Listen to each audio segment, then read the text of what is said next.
मैं अपने खानदान की सबसे खूबसूरत लड़की थी और ये बात सब जानते थे कि जिस दिन पापा ने मेरे रिश्ते का जिक्र छेड़ा उस दिन रिश्तों की लाइन लग जाएगी। लेकिन खुद से रिश्ते मांगने की किसी में हिम्मत न थी, क्योंकि पापा का अपने इलाके में बड़ा नाम था। चाचा मर चुके थे, इनकी जमीनों का वारिस सिर्फ चाचा का एक ही बेटा था और पापा मरते मरते भी वह जमीन अपने नाम लगवाना चाहते थे। चाचा के बेटे का जब दिल चाहता वे हमारे घर आ जाता और माँ बाबा के पास आकर बैठ जाता। लेकिन ये कोई जानता ना था कि पापा के दिमाग में क्या चल रहा है। हमारे घर में किसी नौजवान लड़के को आने की इजाज़त न थी। अगर कोई आता तो दरवाजे से माँ वापस भेज देती थी। एक चाचा का बेटा ही था जो जब दिल चाहता मुंह उठा कर आ जाता। फिर पापा ने कुछ रिश्तेदारों को बीच में डाला और चाचा के बेटे से मेरा रिश्ता पक्का करवा दिया और तय किया कि मेरे रिश्ते के बदले में वह अपनी ज़मीनों के 50 गज पापा के नाम लिखवाएगा। वे अकल से पागल था, इसे कुछ एतराज़ नहीं था, मगर मैं हैरान होती थी कि पापा की उम्र 60 या 62 के करीब तो होगी। इस उम्र में पापा 50 साल वाले इंसान का दिमाग लेकर फिर रहे हैं। मगर शायद कुछ लोगों का कभी पेट नहीं भरता, क्योंकि जितनी ज़मीन पापा उससे अपने नाम करवा रहे थे उससे ज़्यादा तो पापा अपनी ज़मीनों के मालिक थे। मैं खूब रोई, मगर माँ ने ये कहकर चुप करवा दिया कि अपने पापा को अच्छी तरह जानती है, एक बार ज़ुबान दे दी तो बस। अब उसे घर से या तो मेरा जनाजा उठेगा या तेरी डोली, फैसला तेरे हक में है। मैंने भी साफ माँ को कह दिया, माँ याद रखना मैं भी इसी बाप की बेटी हूँ, ना तो मेरी डोली उठेगी और ना ही मेरी अर्थी। यह कहकर मैं सीढ़ियाँ चढ़कर छत पर आ गई और माँ हैरान परेशान थे मेरा मुंह ताकती रह गई। दिन गुजरने लगे और फिर वह दिन भी आ गया जब पापा ने ऐलान किया कि मेरी तारीख रख दी गई है। हवेली में शादी की तैयारियां जोर जोर से शुरू हो गई। नौकर चाकर सब भाग भाग कर अपने अपने काम को अंजाम दे रहे थे। हमारी हवेली काफ़ी बड़ी थी। हर किसी को हवेली में आने की इजाज़त तो नहीं थी, लेकिन कुछ नौकर ऐसे थे जो खास थे, सालों से पापा की खिदमत करते चले आ रहे थे। उन्हीं में एक नौकर और था। उसकी गांव में कपड़ों की दुकान थी। मैं अक्सर माँ के साथ उसकी दुकान पर जाती रहती थी। मेरी शादी के सारे जोड़े तैयार करने की जिम्मेदारी माँ ने उसको दे रखी थी। मेहंदी की रात उस नौकर ने मेहंदी का जोड़ा लेकर आया तो माँ ने उसे मेरे कमरे में भेज दिया और वह कहने लगा, बीबी जी, बड़ी बीबी ने आपके पास भेजा है, उसमें से जो लहंगा आपको पसंद हो वो ले लो। मैंने वे सब लेकर एक साइड पर रखा और उसका हाथ पकड़कर पास कुर्सी पर बिठा लिया। उसके चेहरे का रंग उड़ गया। मैं जानती थी कि हमारा खानदानी नौकर है, आंख उठाने की जरूरत भी नहीं करेगा। फिर मैं थोड़ा उसके करीब हुई और अंगुली से उसके चेहरे को ऊपर उठाकर कहा, मेरी तरफ देखो। उसने मेरी चेहरे की तरफ देखा। मैंने एक हाथ उसके दिल पर रखा तो उसका दिल इस कदर तेज धड़क रहा था कि मैं खुद हैरान रह गई। फिर थोड़ी देर कमरे में खामोशी रही। मैं उठी और सामने वाली कुर्सी पर जाकर बैठ गई। मैंने कहा, तुम तो जानते ही हो ना मेरे पापा मेरी शादी किससे कर रहे हैं और क्यों कर रहे हैं। कहने लगा, जी बीबी जी, सब जानता हूँ, बस जुबान खोलने की हिम्मत नहीं रखता। मैंने कहा, अच्छा चलिए बता, मेरे खातिर क्या कर सकता है। उसने पहली बार मेरे चेहरे पर नजर डाली और बोला, आप हुक्म करें। कभी कभी इंसान इतना खुदगर्ज हो जाता है कि अपनी ख्वाहिशों के पीछे वह लाश से भी गुजर जाता है। और मैं भी ये सब करने जा रही थी। मैं जानती थी कि जो मैं करने जा रही हूँ उसके बाद मेरा बाप उसे नौकर को नहीं छोड़ेगा, मगर क्या करती। मैं भी इस बाप की बेटी थी जो अपने लालच के लिए मुझे कुर्बानी का बकरा बना रहे थे। मैंने मेहंदी का जोड़ा उसके हाथ में पकड़ा और कहा, जो वॉशरूम में जाओ और ये पहन कर आओ और अपने कपड़े उतार कर मुझे दे दो। कुछ लम्हों के लिए उसने कुछ सोचा और फिर थोड़ी देर के बाद वह मेहंदी का जोड़ा पहन कर बेड पर बैठा। एक लम्हे के लिए तो मेरी हंसी निकल गई। फिर मैंने जल्दी से उसके कपड़े पहने और सर पर साफा बांधा। उसने साइकिल की चाबी मुझे पकड़ाते हुए कहा, एक बात आपसे कहना चाहता हूँ। जो वह कहना चाहता था वह मैं पहले से जानती थी। एक लम्हे को मैं थोड़ा उसके करीब हुई और फिर कुछ लम्हों बाद ही मैंने उसके सर पर हल्दी वाला दुपट्टा डालकर अलविदा कहा और तेजी से कमरे से निकल गई। साइकिल का ताला खोला और फिर अंधाधुंध साइकिल भगा दी। साइकिल चलाना मेरे लिए कुछ मुश्किल ना था, क्योंकि बचपन से ही हवेली में नौकरों की साइकिल और मोटरसाइकिल खड़ी होती थी जो मैं वक्त के साथ साथ चलाती रहती थी। माँ पापा ने कभी मना भी नहीं किया, क्योंकि हवेली के अंदर मुझे हर काम करने की इजाज़त थी। रात का वक्त था, इसलिए मेरे लिए भागना काफ़ी आसान हो गया। जानती थी कि जैसे ही मेरे भागने की खबर बाबा को मिलेगी हवेली में कोहराम मच जाएगा और पापा के बॉडीगार्ड गाड़ी निकाल कर मुझे ढूंढने निकलने खड़े हो जाएंगे। नहर की पटरी के साथ होती हुई मैं रोड पर निकल आई और फिर सारी रात में साइकिल चलाती रही। जब थक जाती तो रुक कर ज़मीन पर बैठ जाती और कुछ देर बाद फिर से चल पड़ती। यहाँ तक कि सुबह का अंधेरा होने लगा। मैं पूरी तरह थक चुकी थी।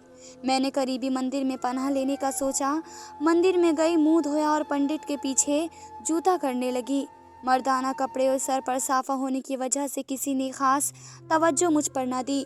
पूजा से फ्री हुई तो पंडित उठकर अपने कमरे में चले गए। मैं भी पीछे पीछे चल पड़ी और कहा कि मुसाफिर हूँ, आपकी थोड़ी मदद चाहिए। उन्होंने मुझे नाश्ता करवाया और हाल पूछने लगे। मैंने झूठ बोलने की बजाय साफ उनको बता दिया कि मेरा बाप बहुत बड़ा जमींदार है, मैं घर से भाग के आई हूँ। मेरा बाप मेरी शादी एक ऐसे शख्स से कराने जा रहा था जो अकल से पागल है, जिसको ना पहचानने का होश है ना ही सफाई का। मेरी बात सुनकर वे खामोश हो गए। मैंने तकिए से टेक लगाई और फिर न जाने कब मेरी आंख लग गई।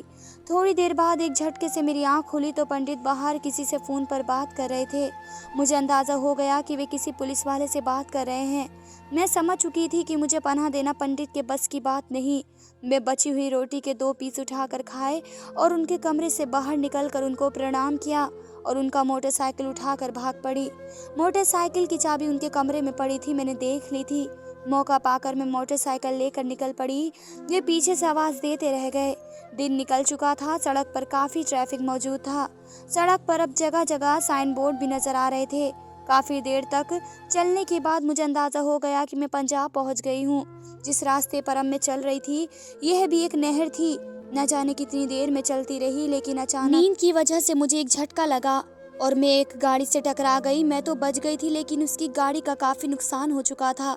इर्द गिर्द लोग इकट्ठे हो गए। मैंने चलते वक्त वहां से पंडित का हेलमेट भी उठा लिया था, जो उस वक्त मैंने पहन रखा था। उस गाड़ी वाले शख्स को अंदाज़ा ना हुआ कि मैं एक लड़की हूँ। उसके अंदाजे से लग रहा था कि वह कोई सियासी शख्सियत है। थोड़ी देर बाद उसने वहाँ पुलिस बुला ली। पुलिस वालों ने मुझे थाने चलने को कहा। आखिर मुझे हेलमेट उतारना पड़ा। मुझको देखते ही वहाँ खड़ा शख्स हैरान रह गया। इस गाड़ी वाले शख्स ने जब मुझे देखा तो मुझे गाड़ी में बैठने को कहा और मोटरसाइकिल थाने भिजवा दी। मेरे पास भी कोई और चारा न था। खामोशी से मैं बैठ गई। वह पंजाब में मुझे अपने फार्म हाउस पर ले आया। वहां पहुंचकर उसने 2 नौकरानियों को बुलाया और उन्हें कहा कि मेरा खास ख्याल रखें। थोड़ी देर बाद बहुत तरह के खाने टेबल पर लग गए। उसने मेरे साथ बैठकर खाना खाया और फिर मुझे कमरे में ले आया। मैंने उसे अपनी कहानी सुनाई और कहा कि मैं बुरी तरह थक चुकी हूँ, कुछ देर आराम करना चाहती हूँ। फिर मैं मुझे वहाँ छोड़कर खुद चला गया। कुछ देर बेड पर लेटी अपनी आने वाली ज़िंदगी का सोचने लगी और फिर न जाने कब मेरी आंख लग गई। अगली सुबह एक नौकरानी ने मुझे जाकर जगाया। वक्त देखा तो सुबह के 10 बज रहे थे। नाश्ता किया। थोड़ी देर नौकरानी से बातें करने के बाद मुझे पता चला कि उस शख्स का नाम अभिषेक है, जो मुझे यहाँ लेकर आया था। थोड़ी देर बाद अभिषेक भी आ गया। साथ में उसकी नौकरानी ने काफ़ी सारे कपड़े उठाकर रखे थे, जो वे किसी मॉल से खरीद कर लाया था। कुछ देर वे मेरे पास बैठा रहा और मेरी कहानी सुनाने लगा। मुझको इतना अंदाज़ा अब हो गया था कि मैं एक मुसीबत से जान छुड़ाकर अब दूसरी मुसीबत में फंस चुकी थी, क्योंकि यहाँ से भागना मुमकिन न था, क्योंकि बाहर 14-15 चौकीदार खड़े थे। अब मैं सिर्फ उस अभिषेक के रहमो करम पर थी, क्योंकि अभिषेक ने बातों बातों में मुझे सुना दिया था कि भागने की गलती हरगिज़ मत करना, वरना बाहर खड़े पहरेदार तुम्हें छोड़ेंगे नहीं। समझ गई ना। दिन यूं ही गुजरते रहे। मुझे वहाँ किसी चीज़ की कमी नहीं थी, मगर बदले में जो कीमत मुझे अदा करनी पड़ी वह बहुत ही भारी थी। उस अभिषेक का जब भी जी चाहता वह आ जाता और मेरे साथ। मैं आंखें बंद किए खामोश अपनी पिछली बातों पर नजरें दौड़ाने लगी। 6 महीने बाद ही उस अभिषेक का मुझसे दिल भर गया और एक दिन मुझसे कहने लगा कि मैं तुम्हें अपने एक दोस्त के पास भिजवा रहा हूँ। मेरी बीवी बच्चे कुछ अरसे के लिए यहाँ फार्म हाउस पर आ रहे हैं। और फिर उसने मुझे अपने ड्राइवर के साथ अपने दोस्त के भिजवा दिया। जिस शख्स के पास उसने मुझे भिजवाया उसका ताल्लुक एक बहुत बड़े खानदान से था, जिसका नाम लेने से भी लोग 100 बार सोचते थे। वे एक बड़े आदमी का बेटा था। उसकी आदत सब वैसी ही थी जैसा अमीर बिगड़े रईसज़ादे होते हैं। यहाँ तो सब कुछ खुलेआम चलता था, कोई रोक टोक ना थी। कुछ दिनों बाद मैंने उस शख्स की मिन्नत की, देखो मैं तुम्हारी हर बात मान लूंगी, लेकिन मैं आगे पढ़ना चाहती हूँ। वह पढ़ा लिखा और नौजवान होने की वजह से आसानी से मेरी बात मान गया। वह भी जानता था कि मेरे पास वापसी का तो अब कोई रास्ता है भी नहीं। भाग कर जाऊंगी तो कहाँ जाऊंगी? अपने पापा की हवेली में, जहाँ से मेरी अर्थी उठनी थी। उसने मुझे कॉलेज में एडमिशन दिलवा दिया। वक्त गुजरता गया, यहाँ तक कि मेरी ग्रेजुएट भी पूरी हो गई। उस सारे अरसे में मैं बहुत ही बार कोशिश की कि किसी तरह हमारा रिश्ता जायज़ हो जाए। मेरी लाख कोशिश पर भी मैं कामयाब न हो सकी। वक्त गुजर रहा था और मैं यूनिवर्सिटी में एमए इंग्लिश में एडमिशन ले लिया। एक दिन यूनिवर्सिटी से लौटी तो फार्म हाउस पर अफरा तफरी मची हुई थी। हर बंदा सोग में था। पता लगा कि बड़े साहब मतलब अभिषेक का बेटा मर गया है।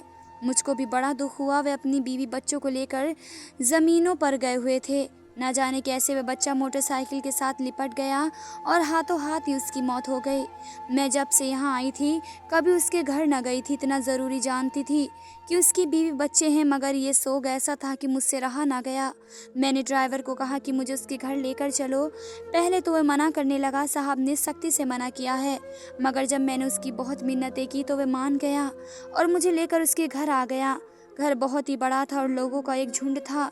घर में दाखिल हुई तो सब औरतें मुझे देखकर हैरान होने लगी, लेकिन मौका ऐसा था कि किसी ने ज़्यादा ध्यान नहीं दिया। मैं कुछ देर उसकी बीवी के पास बैठी और अफसोस करके वापस आ गई। कुछ दिन अभिषेक जब फार्म हाउस पर आए तो बहुत ही उदास थे। उन्होंने मेरे वहाँ जाने का बिल्कुल भी बुरा नहीं मनाया था। मैं एक बार फिर से इसी की कोशिश में लग गई कि किसी तरह वह मुझसे शादी कर ले, मगर बात अब भी नहीं बन रही थी। 3 साल गुजर गए। दोबारा उसकी किस्मत में शायद बेटा ना था। अब की बार उसकी बीवी और बच्चा डिलीवरी के दौरान ही जान की बाजी हार गए। शायद किस्मत अब की बार मेरे दरवाजे पर दस्तक देना चाह रही थी। और फिर एक दिन जब वह बिस्तर पर लेटे रो रहा था, मैंने कहा, देखो जो चला गया वह वापस नहीं आ सकता। मुझसे शादी कर लो, तुम्हारा सब गम दूर हो जाएगा और ऊपर वाला फिर से तुम्हें बेटे से नवाज देगा। अब की बार मेरी बात उसके दिल पर जाकर लगी और फिर कुछ दिनों में ही उसने मुझसे शादी कर ली। ऊपर वाले की करनी के पहली बार ही ऊपर वाले ने 2 बेटों से नवाज दिया। मेरा पड़ला अब इस घर में बहुत ही भारी हो चुका था। आज मेरे 5 बच्चे हैं। मेरा पति सब उन बुराइयों से तबाह कर चुका है जो कभी पहले मैं उससे की थी। एक बार लौट कर घर की खबर ली तो पता चला कि अब उन 50 गज पर कब्जा करते करते एक झगड़े में मर गए। मुझको बहुत ही दुख हुआ, लेकिन हर इंसान ने अपनी करनी का फल पाना है। माँ से कभी कभार मिलने जाती हूँ, जिसका मुझे देखकर खून बढ़ जाता है। धन्यवाद दोस्तों।